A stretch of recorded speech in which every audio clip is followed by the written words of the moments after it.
My son saved my life, but in doing so, he changed everything about it. The house is infused with a sense of lineament and regret, a modest two-bedroom box perched on the outskirts of Milford, Pennsylvania, where the Susquehanna River slices through with a sharp precision. 3 years prior, I could have strolled to the diner where I served plates of meatloaf, flashing smiles in exchange for tips. My existence now revolves around this living room, where the couch sags under the weight of time, a wheelchair stands sentinel in the corner, and pill bottles are arranged like soldiers on the coffee table. The accident claimed my legs, my job, and nearly my very essence. A pickup driven by an intoxicated individual collided with me on Route 6, resulting in scars that resonate with a volume I could never achieve. My name is Emily Cartert, 35 years old, a single mother who once held a different place in the world. Now I find myself a weight, bound to this home and to him. Jake Carter, my child, my very essence. At 20, he embodies strength with his muscular frame and silent gaze, the sort of young man who finds more solace in repairing a carburetor than in discussing his emotions. In his absence, I would find myself in a state-run facility, lost to the world. In his presence, I feel like a different version of myself, stronger in some ways, yet more fragile in others. I told myself I was surviving, but some days, it felt more like I was haunting my own life. The front door groans open, and the sound of Jake Carter's boots resonates against the mat.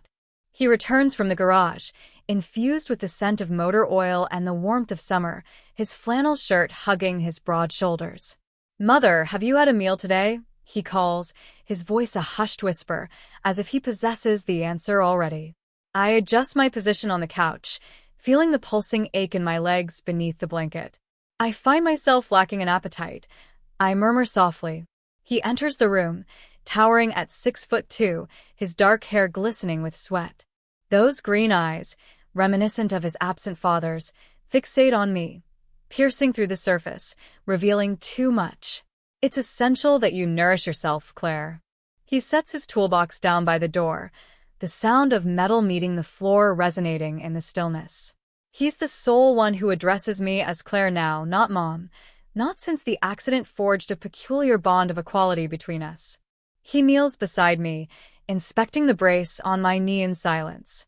His hands, worn from labor, carry a quiet gentleness that reminds me I'm not alone in this. "Is the pain particularly intense today?" he inquires. I avert my eyes, a silent agreement hanging in the air. He's uncomfortably near, utterly essential, and I loathe the depth of my dependence on him. "Lie back," Jake Carter commands, his tone leaving no room for hesitation. He elevates my legs onto the couch, his fingertips grazing my calf. I flinch, not from pain, but from the unfamiliar intimacy of the moment and the vulnerability it reveals. "Relax," he murmurs, his fingers beginning to work the taut muscles encircling my knee. His hands are precise at first, unraveling the tightness that haunts my sleepless nights. His thumb moves slightly higher, nearing the scar that stretches across my leg. A wave of discomfort washes over me as my body stiffens in response. "Jake Carter," I murmur, a blend of caution and desperation. He halts, his fingers suspended above the scar that wins its way up my leg, a jagged testament to the crash. "Is this acceptable?" he inquires, his voice now gentle, as if probing something far greater than my suffering. I nod, for what other response is left to me? He is my everything. His hands shift once more, purposeful, sinking into the taut muscle just beneath my shorts. As his hands near the hem of my shorts, I feel tension rising in the room, difficult to ignore. He pauses, hands still as if unsure whether to continue the massage. And for an instant, we both hold our breath. "Better?" he inquires, his voice gravelly. I nod silently, though my nerves are still on edge from the contact. We live in the same house, breathe the same air, but the silence between us says more than we ever do. He gently drapes the blanket back over my legs and rises, deliberately steering clear of my gaze. "I'll make dinner," he says, departing and leaving me to grapple with the heaviness of recent events. The days meld into a fog of analgesics and quietude, our modest abode in Milford, Pennsylvania, a prison for two. Most mornings, Jake Carter finds himself at the garage, leaving me alone with the soft hum of the television and the treacherous whispers of my own thoughts. I keep recalling the way his hands lingered too long during the massage, blurring boundaries I wasn't ready to confront. He is my son, my caretaker, and the only person left in my world, his presence both comforting and overwhelming at times. He's back, stirring the pot of spaghetti in the kitchen, the clanging of cookware creating a comforting symphony. I maneuver myself to the threshold, observing him as he strides, his broad shoulders exuding a quiet intensity.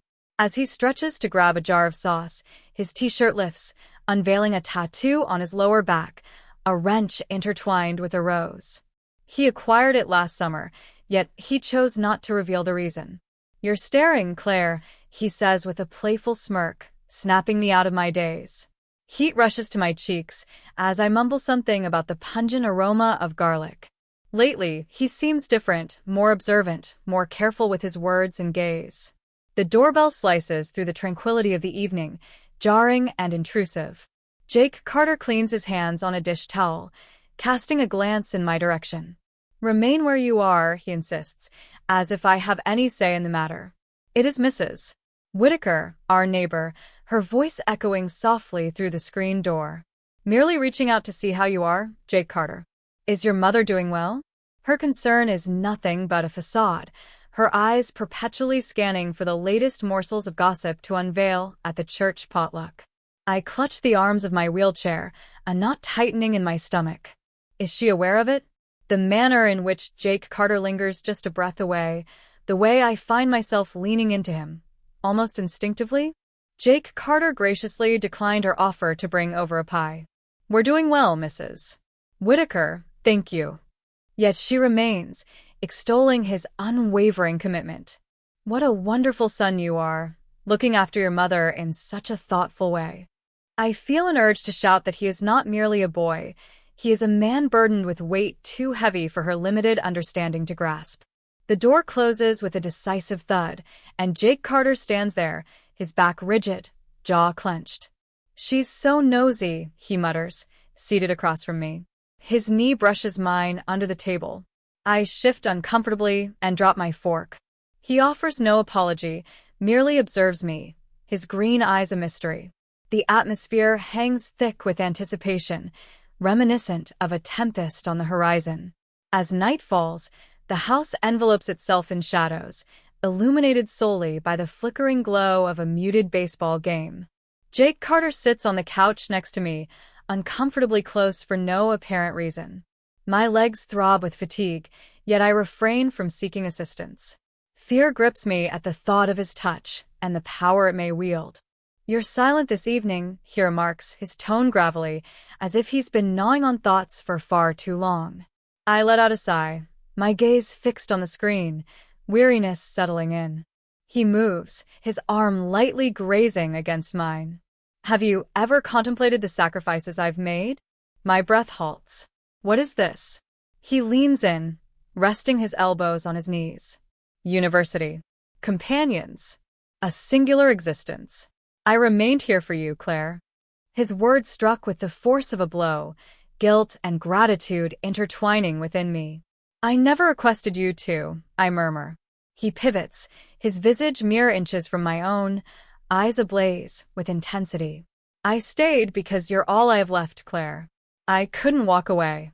The weight of his words makes me question if we've blurred lines that should have stayed clear. We live in the same house, breathe the same air, but the silence between us says more than we ever do. The television hums softly, its glow dancing across his features, and I sense we stand at the precipice of an irreversible moment.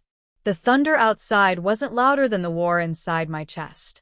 Thunder shakes the windows of our Milford home, a late summer tempest sweeping through Pennsylvania as if it has a point to make.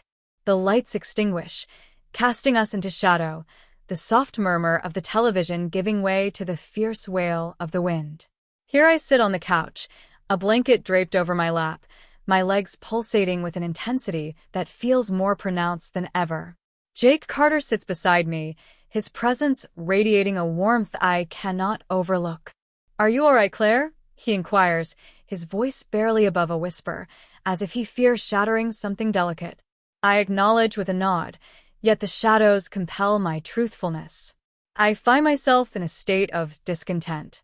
Not with him so near, not with the way my skin recalls his touch. He ignites a candle, its flame dancing across his chiseled jaw, illuminating green eyes that perceive more than they should. He lays a blanket over us, his arm grazing mine, and I choose to remain close. The fabric clings to our thighs, a wordless pact forged in the quiet intimacy of the moment. The tempest beyond my window reflects the turmoil within, a swirling mix of disorder and longing.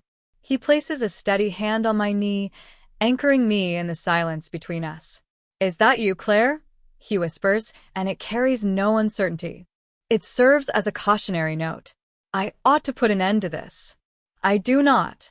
He adjusts the blanket, moving up my leg as he tucks it securely around me. My breath hitches, echoing in the stillness. I say nothing, unsure how to interpret the stillness between us. He moves slightly closer, the candlelight throwing shadows between us. I sense him watching me, not with desire, but with a pleading need for connection. The silence between us grows louder, but neither of us speaks. Outside, the storm howls. Inside, I sit frozen, uncertain of what's been spoken and what's only imagined. Some moments don't ask for permission. They just happen, and you sit there, unsure whether to run or to feel. Sometimes trauma changes the way we relate to each other. But we're still mother and son. The candle has extinguished, plunging us into shadows, yet I sense Jake Carter's gaze upon me, laden with the weight of what's unspoken. My lips ache with a truth I can't voice, and my body trembles, not with desire, but with confusion and guilt. "Claire," he begins, his voice trembling, but I interrupt him. "Refrain."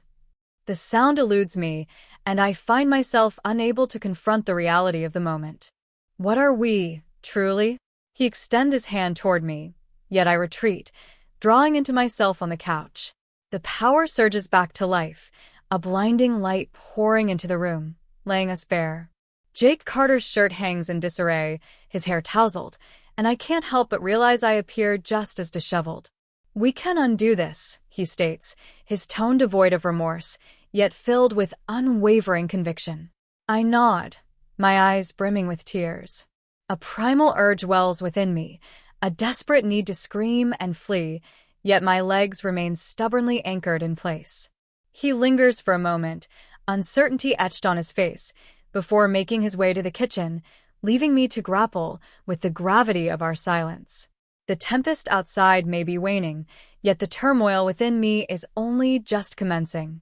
We have traversed a boundary, and retreat is no longer an option. Half a year has passed, and our Milford house seems to shrink around us, its walls burdened with secrets that weigh too heavily for us to inhale. Jake Carter and I tread cautiously now. Our routines conceal the strain of our bond, unspoken but always present. I wear a simple ring now, not for love, but for peace. It spares me from awkward questions. We have shed the roles of mother and son, lost in the shadows, where pain lingers and healing is slow. Yet the dawn unveils a humiliation, piercing like the ache in my limbs. Jake Carter is transformed as well, his green eyes gentler, as if he has discovered tranquility within our shared grief. He remains at the garage, still hoisting me into my wheelchair, yet his touch lingers, a quiet gesture that reminds me we're both still recovering. We are a fuse reduced to ash, yet the fire remains, quietly smoldering beneath the surface. Whether it's love or madness remains a mystery, but it is a bond forged by trauma and time. Mrs. Whitaker intercepts us in the grocery store, her grin wide and bright. "Jake Carter, you truly are a saint, tending to your mother in such a way," she remarks, glancing at my ring.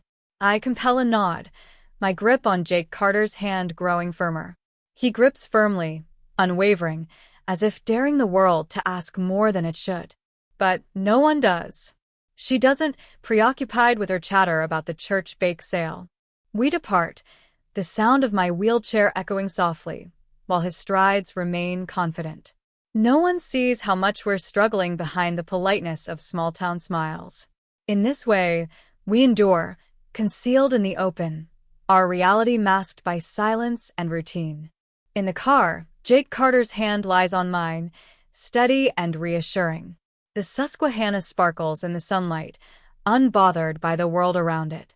We journey home, side by side, yet solitary, bound by something unspoken, forged in pain, heavy with memory. They say grief distorts love. But what if grief becomes the only shape love can take? The future looms like a specter. Yet in this moment, we are sufficient. I do not dwell on the past. There is nothing remaining to behold.